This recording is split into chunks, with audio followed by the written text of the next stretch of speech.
नमस्कार। स्वामी विवेकानंद मंडपम जो यहाँ पर है, हम विवेकानंदपुरम कन्याकुमारी में है, यहाँ पर माननीय एकनाथ जी की समाधि है। आइए उसको देखते हैं। माननीय एकनाथ जी जो संघ के सर कार्यवाह भी रहे हैं पूर्व में, और श्री गुरु जी के समय बड़े अतिष्ठ और विशिष्ट व्यक्तियों में जो विद्यमान थे, जिन्होंने विवेकानंद केंद्र और विवेकानंद रॉक मेमोरियल इन दोनों की स्थापना की। तो आप देख सकते हैं यहाँ पर प्रतिवर्ष करीब 20 से 25 ट्राली ऐसी ये बालू रेत यहाँ पर बिछाई जाती है। बालू रेत इसलिए बिछाई जाती है क्योंकि लोगों के पैरों के द्वारा इतनी रेत बाहर चली जाती है।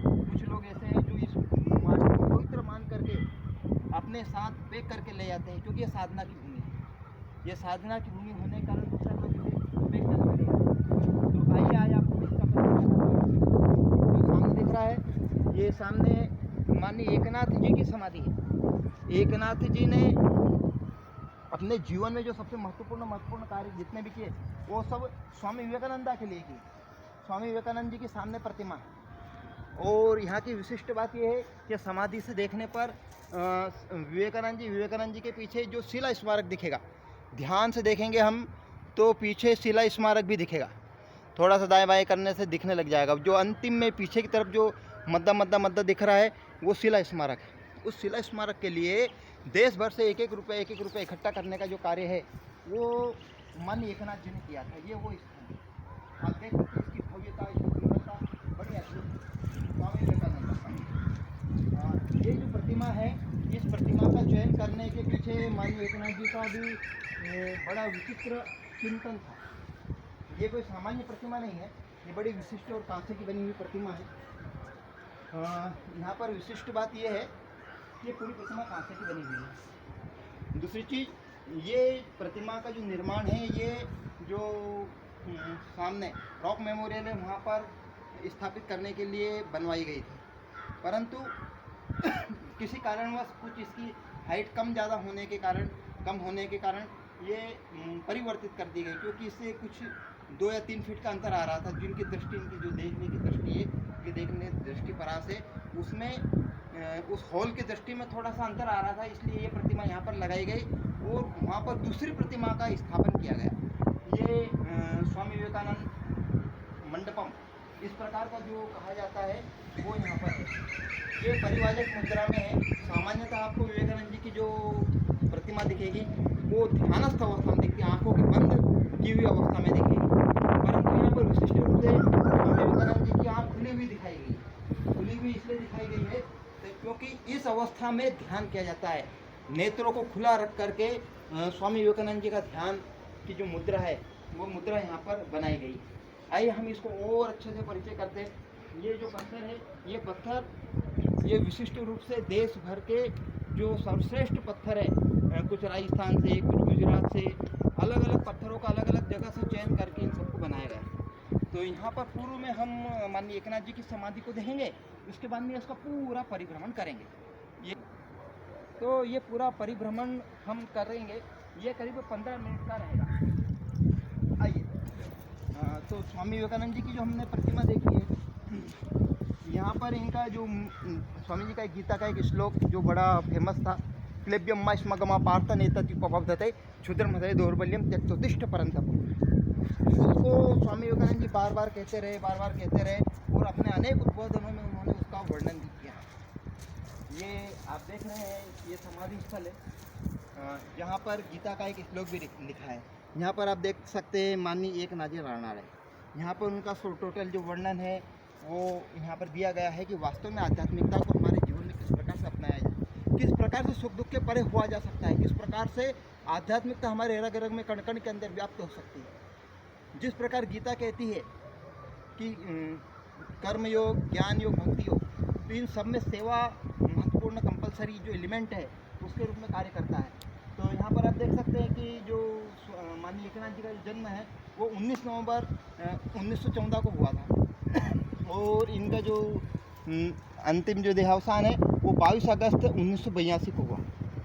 तो ये, और यहाँ पर जो स्थापना हुई, ये 23 अगस्त को हुई।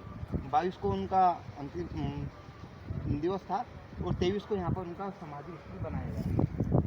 आप देखिए पूरा ब्लैक काले स्टोन से बनाया हुआ है। वो एक श्लोक जो माननीय एकनाथ जी को बहुत प्रिय था, बहुत ही अधिक प्रिय था। मुक्त संगो न हमवादी धृत्य उत्साह समन्विता सिद्ध सिद्धियो निर्विकार कर्ता सात्विक उच्चत। ये जो श्लोक उनकी समाधि पर भी लिखाया गया है, ये 18वें अध्याय का 36वां श्लोक बड़ा ही दिव्य है, अद्भुत है। यहाँ पर माला भी चढ़ाई हुई है। यहाँ प्रतिदिन एक अलग अलग माला यहाँ पर चढ़ाई जाती है। यहाँ पर उनका संस्कार हुआ था। यहाँ से हम देखेंगे इधर तो स्वामी विवेकानंद जी, स्वामी विवेकानंद मंडपम, उसके आगे शिला स्मारक, इस प्रकार का पूरा दृश्य यहाँ से दिखता है। स्थान का चयन किया था। यहाँ पर प्रतिवर्ष करीब 1 लाख लोग दर्शन करके आते हैं। अभी जो क्या हो रही है, संख्या देखने वाले दर्शनार्थियों की संख्या कम है, परंतु ये सनराइज पॉइंट के जस्ट पास में आई। यहाँ का सुरम्य वातावरण, यहाँ के पेड़ पौधे, यहाँ में एक दिव्य आध्यात्मिकता का माहौल, ऐसी दिव्यता, ऐसी आध्यात्मिकता जो मन मोह लेती। ऊंचे ऊंचे पेड़ पौधे, भिन्न प्रकार की वनस्पतियाँ, और ऐसा लगता है कि जो वनस्पतियाँ संपूर्ण तमिलनाडु में नहीं पाई जाती है, वो औषधियाँ यहाँ पर पाई जाती है। जो उस द्वार के अंदर आते हैं वो बोलते हैं बहुत सारे लोग जो साधना के क्षेत्र में कार्य करते हैं वो कहते हैं, बोले जब हम यहाँ ध्यान करते हैं तो हमें ऐसा लगता है कि ये इस भूमि पर पूर्व में बहुत सारे लोगों ने बहुत अधिक मेडिटेशन, बहुत ही ज़्यादा मेडिटेट होकर के किया है। यहाँ पर ये पत्थर सामने शिला स्मारक है, शिला स्मारक दिखेगा तो वहाँ से कुछ बचे हुए थे, कुछ अतिरिक्त पत्थर हो गए, कुछ उसके कटाई छटाई के समय बच गए थे, उन सब पत्थरों का यहाँ पर सदुपयोग किया गया। ये सब झरने हैं, झरने चलते हैं। यहाँ पे इस प्रकार से वर्णन किया गया है, इस प्रकार से लगाया गया है कि एक भी चीज़ आपको फालतू नहीं दिखेगी, उसका अद्भुत तरीके से उपयोग। ये पूरी एक प्रकार से औषधि वाटिका है। ये पौधे, ये फूल, ये सब भिन्न औषधियों में काम आने वाली वनस्पतियाँ हैं।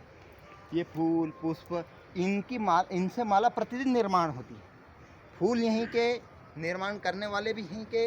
इस प्रकार से पूरा एक विस्तृत एक बड़ी फूल की माला बनती है जो स्वामी विवेकानंद जी को चढ़ाई जाती है। एक और माला बनती है जो माननीय एकनाथ जी के समाधि पर लगाई जाती है। ये देखिए सामने समुद्र है, ये 3 ओर से समुद्र, 3 समुद्र, हिंद महासागर, बंगाल की खाड़ी और अरब सागर, इस प्रकार से तीनों समुद्रों का जो संयुक्त मिलन है वो यहाँ पर इस पॉइंट पर है।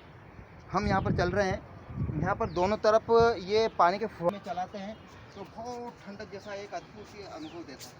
तो जिधर हवा चलती है उधर पूरी हरियाली आती रहती है। वैसे तो यहाँ पानी कभी कभी गिर सकता है, जैसे तापमान बढ़ता है वैसे ही कम ज़्यादा बारिश हो जाती है। और पेड़ पौधे, यहाँ के एक चीज़ों की बड़े अद्भुत औषधि गुण, ये सब यहाँ पर देखने को मिलेगा। हम थोड़ा सा और आगे आएंगे तो सतकमल नाम के 2 कलश, 2 स्थल वहाँ पर आपको देखने को मिलेंगे। एक दाएं दिखेगा, बाएं दिखेगा। जो आपको दाएं में दिखेगा वही बाएं में दिखेगा। इस प्रकार से एक अद्भुत, ये एक चमत्कारिक रूप से पूरा विस्तृत वर्णन करके बनाया गया। जिस परिसर में हम चल रहे हैं इसको देश भर से देखने के लिए 2 महीने तक इसका उद्घाटन कार्यक्रम चला है। पूरे देश भर से एक एक रुपये एकत्रित करके इस पूरी भूमि को, इसको खरीदा गया। ये पूरा 110 एकड़ में फैला हुआ है। इसमें माननीय एकनाथ जी की समाधि, विवेकानंद मंडपम और अलग अलग भवन, रामायणम इत्यादि बहुत सारे ये सब अलग अलग प्रकार के बनाए गए। आप देखेंगे यहाँ के जो पेड़ पौधे हैं ये बड़े अद्भुत है। जैसे ये फूल है, ये फूल दिखाई हुई है। ये फूल क्या है? ये तो पेपर के फूल है, पेपर के फूल जैसे दिखते हैं। ये सामान्यतः इसमें तोड़ के ने कर दो, इसमें उड़ जाते हैं, परंतु ये ऐसे नहीं है। ये इसे थोड़ा सा मोटा गुदे वाला दिखता है। ये मतलब वो कागज़ वाला ऐसा फील नहीं आता। यहाँ पे ऐसा लगता है इसके सजीव है। अन्य जगह पर हम देखते हैं सामान्यतः इस प्रकार के फूल इस अवस्था में रहते नहीं हैं।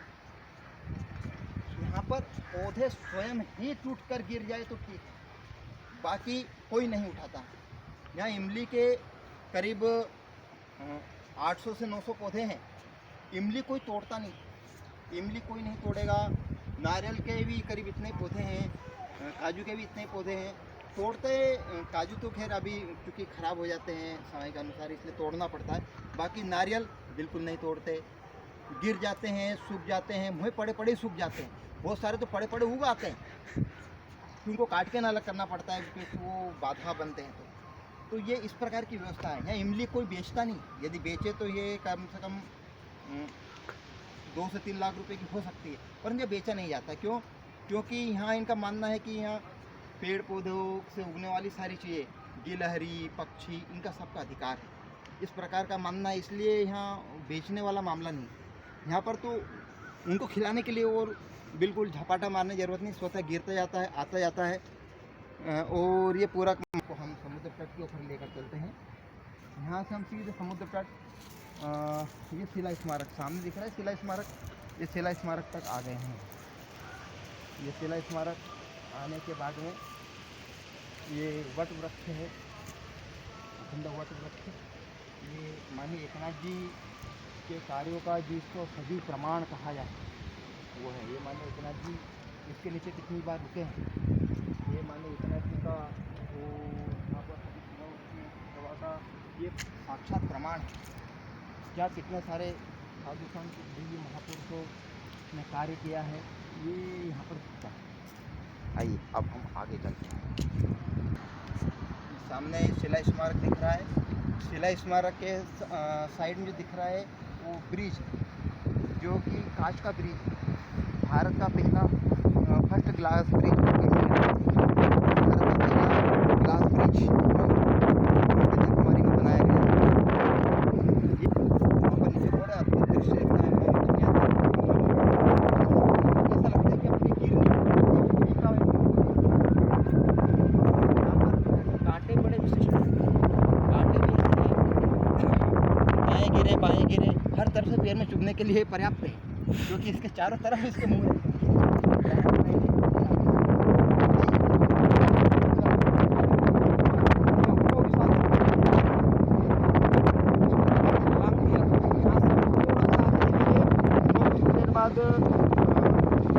लग जाएगा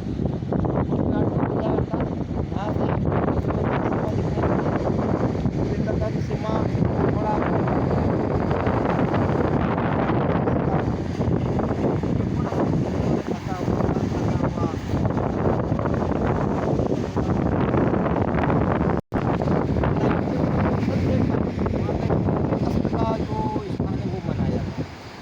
और जो सामने दिख रहा है शिला स्मारक, बद्दा सा हल्का सा कमजोरी वाला, ये शिला स्मारक है जिसकी स्थापना की गई, जिसको बनाने की तो बाद में सब तिरुवल्लुवर की समाधि। ये पूरा जिसका नाम वाला जो पूरा शिक्षा है, ये यहाँ की स्थानीय गवर्नमेंट हाथ में है, स्टेट गवर्नमेंट इसका पैसा देती है। एक साल में करीब 2 करोड़ लोग देखने के लिए आते हैं, 2 करोड़ लोग। एक व्यक्ति से करीब 75 रुपीज़ का चार्ज करते हैं, पर शिला के ऊपर का भी देखने के लिए जो शुल्क लिया जाता है वो अभी 30 रुपये लिया है, 300 रुपये का, 30 रुपये। और ये विवेकानंद के जिसका पूरा ऑपरेट करते हैं। यहाँ पूरा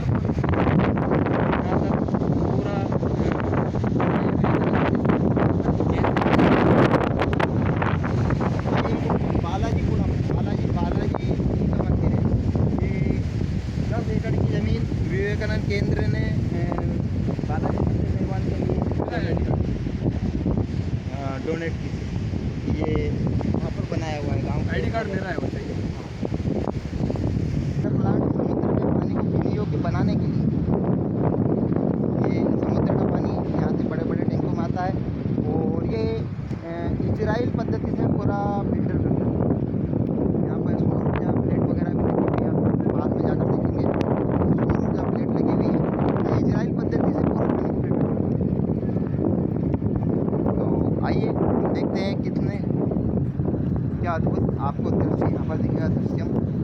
क्योंकि जो सामने सौर ऊर्जा प्लेट दिख रही है, सौर ऊर्जा प्लेट और ये पूरा फिल्टर प्लांट, यहाँ से नमक अलग निकल जाता है और पानी फिल्टर होता है, वही पानी हम पीने के लिए प्रयोग करते हैं।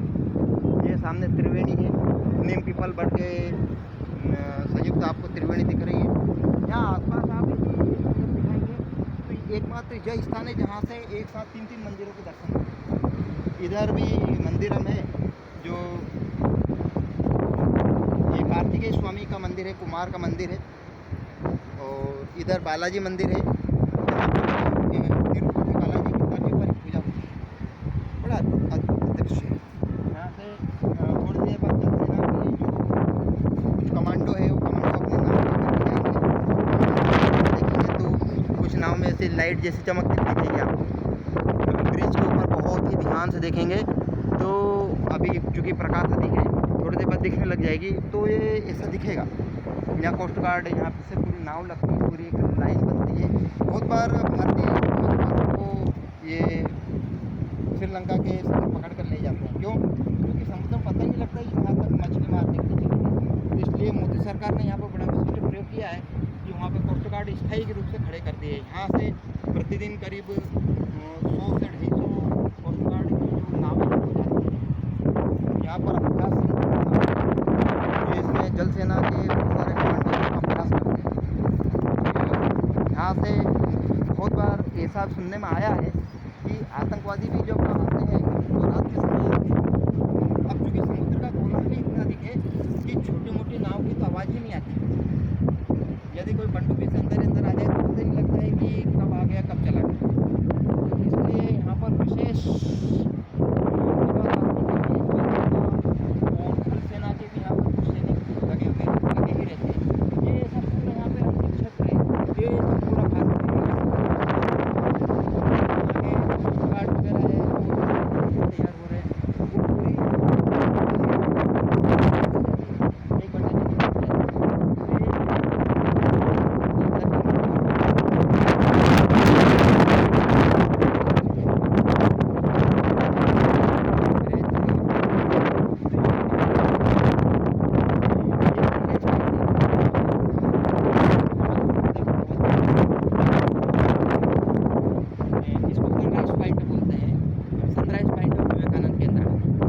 सनराइज पॉइंट ऑफ कन्याकुमारी, ये इसी पॉइंट को बोलते हैं। ये जो अभी हम खड़े हैं ये समुद्र तल से लगभग 3 मीटर ऊपर खड़े हैं, पर जब ज्वार भाटा आता है तो पानी यहाँ तक भी आ जाता है कभी कभी।